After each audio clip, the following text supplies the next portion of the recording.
Hello, I'm Joel Baird, the General Manager of Missoula Community Access Television, inviting you to take a few minutes to learn about important local elections. I've invited candidates for the House and Senate races for the Montana Legislature to come to the MCAT studio in the beautiful Missoula Public Library, and some did. I've asked the same questions of all the candidates, and the questions were designed to be open questions that will give candidates an opportunity to describe to you in conversation with me what their ambitions and goals for their running for office entails. To that end, Abigail Maki is in the studio. She is a candidate for Senate District 47. Abigail, thanks so much for coming. Yes, thank you for having me today, Joel. You have a beautiful studio, and I really appreciate the opportunity to speak to Missoula community. I appreciate that. Can you describe to the viewership, because I know I'm going to have ardents that watch everyone. Sure. I want to make sure people know who's representing them, because sometimes they go in and scratch their heads. You know, they might, polling, they might be like, what district? And they'll see it only on their ballot. Absolutely. So SD 47 entails. Yeah, so my name's Abigail Maki. I'm running for Senate District 47. It's a large district. And I'll just go over some of the regions, but it goes from Clinton all the way down to Carlton, which is down by Florence, not quite close to Florence, but down by, covers part of University of Montana District, South Hills, Lower Miller Creek. And I'm pleased to run for office in that district. It's a wonderful district, and I'd be honored if I would be selected to represent it. So the first question is, what inspired you to run for this office? Sure. So I grew up in Montana. I'm a Montana native, and my origin story for becoming a Montana native was my dad did a motorcycle trip out here post-college and drove out to Glacier National Park, fell in love, and decided to move out here. And I think that was years and years ago. And he and my mom moved out here and raised 9 kids in Montana. And so I've grown up here. In Missoula or the? I grew up in the Missoula Valley, Missoula proper. And the reason why I bring up that origin story is, for me, part of what is so important to my family, but also why I'm running, is what brought us to Montana, which is its natural beauty, but its sense of grit. It requires a lot of people. And, I was fortunate to grow up here. I was fortunate to attend the University of Montana in journalism and stay. And then I left for several years for work with my husband.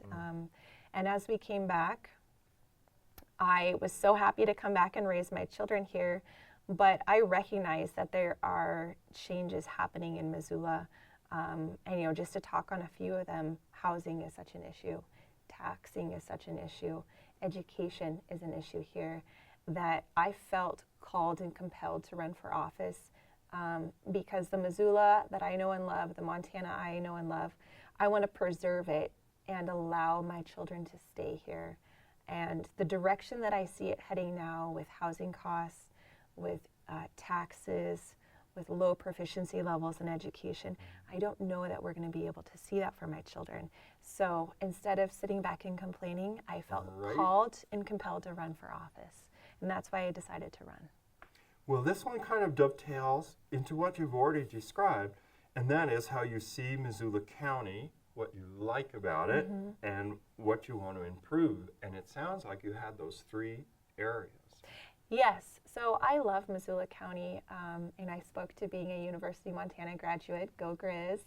I love that it feels like a small community, but we have access to outdoors, we have access to the arts, but we still have that small-knit community feeling of caring for one another. We saw that several times this summer when we had those big storms that came through. As I was driving around town helping my family clear branches and debris, I saw neighbors helping each other. And so that's something I really love about Missoula, is we're a compassionate city. One area that I feel like Missoula could be stronger in is with our policies on a local level. Some of the policies that we implement, whereas they might be founded in compassion, the outcome of those policies is not great for Missoulians. And I think we need to be stronger in our policy and really our fiscal responsibility at the local level. We are overtaxing our citizens here in Missoula. And as I've gotten to spend more and more time with Missoulians, that is what I'm hearing over and over. They're having to leave. They can't afford it anymore. I know that will come up, what you've learned while campaigning, so I'll just Sure. go in the order. Yeah. If you were elected to a seat in the Montana Senate, what do you imagine? So this is your first time, not an incumbent. Yeah. Not an incumbent. Okay. So my first time running for office, and yes, this would be my first time in legislature. But I did the high school program where I was a did page ya? in Montana Oh, Senate, you which did. is fantastic. I Right. recommend every person So to you do know about it. Yes. And that's the question, what you would like most about the job, Sure. and then sort of envisioning what you might like least about it. that. Sure.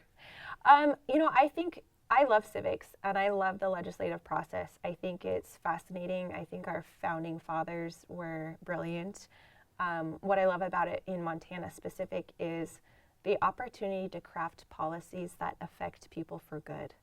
The policies and the bills that come out of Montana legislation will affect people on their day-to-day lives, and that's a responsibility I take seriously. That's a responsibility that I find exciting as well, to be able to craft policy that can help and not hinder. And one of the roles that I would also take really seriously is doing a good job of researching and making sure that legislation that's crafted does not do unintended consequences. And simultaneous with that is fiscal responsibility. We have to get back to that, not just on a federal level, but on a state and a local level. So really ensuring that our policies are fiscally responsible, and in addition to that, preserving our natural resources as well as developing our natural resources. Those can happen hand in hand. So I'm excited about the opportunity for all three of those things.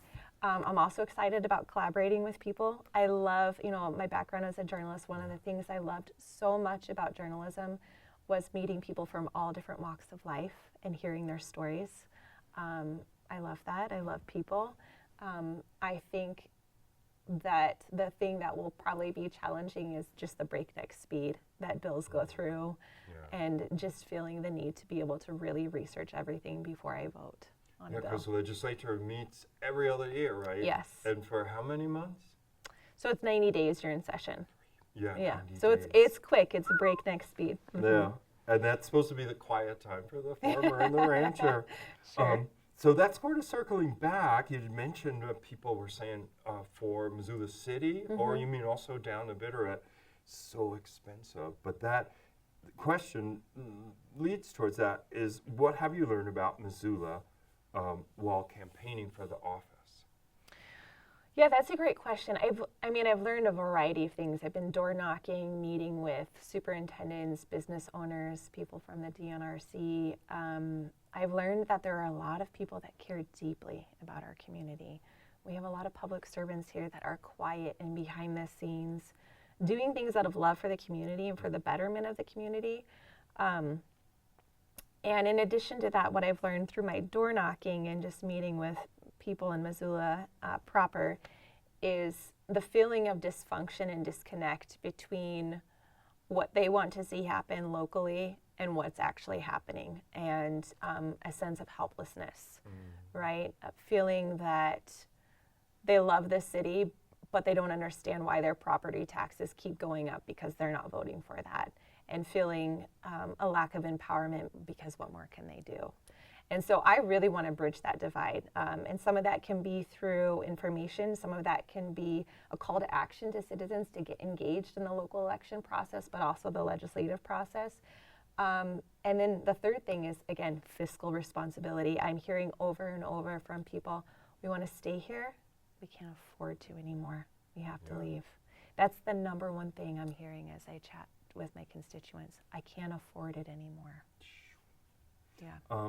And that kind of dovetails right into question 5, describing some of Missoula's strengths and weaknesses. Sure. That's a great question. And I think Missoula has a lot of strengths. I think, I've touched on how it's a compassionate, caring community.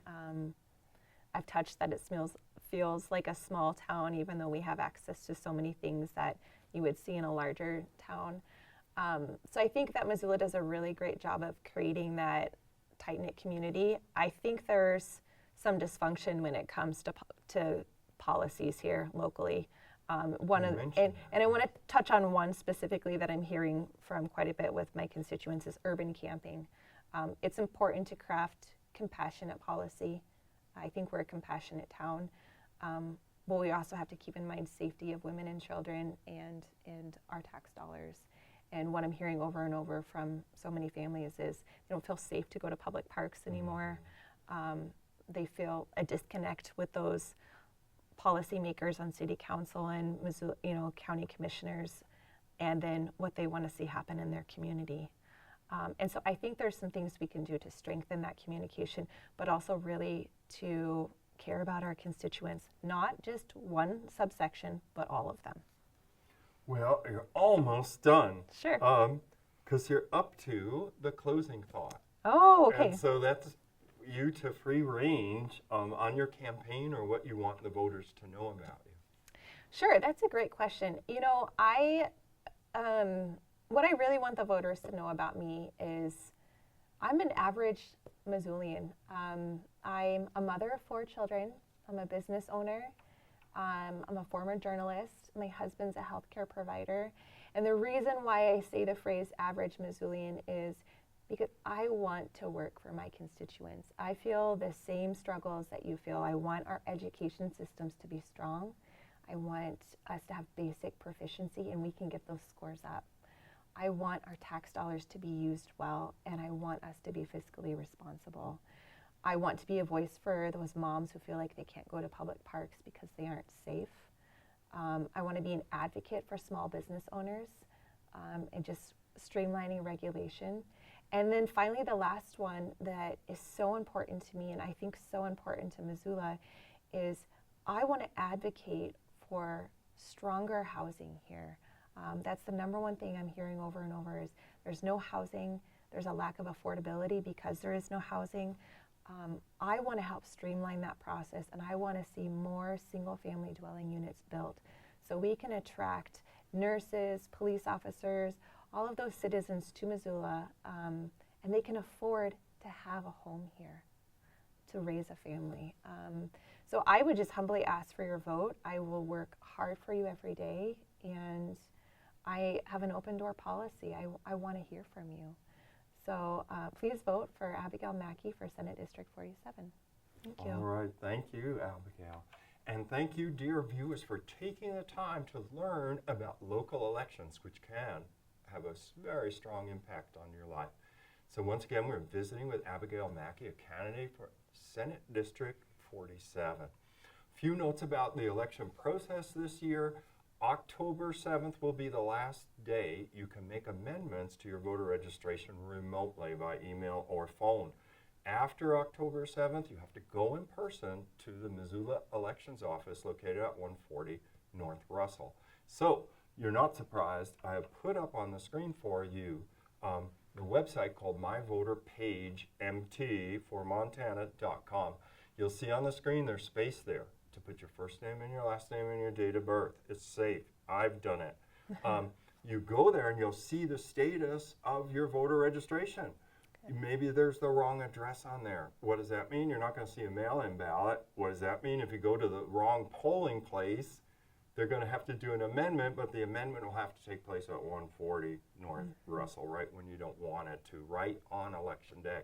So my humble advice, go to this website if you have any doubt about your voter status. Then, one last housekeeping note about participating in this election. The mail-in ballots, 85% of people in Missoula County apparently are going to vote by mail. The mail-in ballots should be in your mailboxes by October 12th, Saturday, homecoming parade, live on MCAT, or the following Monday, the 14th. If by Tuesday, October 15th, you don't have a mail-in ballot, it is time to go to 140 North Russell and learn the fate of your right to vote. Well, once again, thanks for taking the time. And for MCAT, I'm Joel Baird. We'll see you next time.